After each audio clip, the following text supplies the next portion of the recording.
మనిషిని హిందువుగా చూడొద్దు, ముస్లింగా చూడొద్దు, క్రైస్తవుడిగా చూడొద్దు, బౌద్ధుడిగా చూడొద్దు. మనిషిని మనిషిగా చూడొద్దు. కష్టమా? చాలా కష్టం. అమ్మో, చాలా ఈజీగా, చాలా కష్టం. మతం తట్టుకోలేదు, బట్టలు చింపేసుకుంటుంది. నిజంగానే అంటే ప్రభువైన యేసుక్రీస్తును చంపింది ఎవరు అంటే మతమే కాదా? ఆమె రాంగ్? పిలాతు చేతులు కడిగేసుకుని నాకెందుకు రా బాబు, లే చంపండి అని అన్నాడు. మతం నిజమైన మనిషిని చూస్తే బట్టలు చింపేసుకుంటాడు. ప్రధాన యాజకుడు అన్నాడు, యూదుల రాజుకు క్రీస్తు. ఏమో నువ్వు అన్నావు? అవును, నువ్వు అన్నట్టే.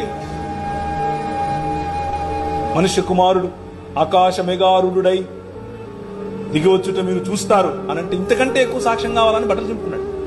మతము తట్టుకోలేదు మనిషిని. Try to live a real human life.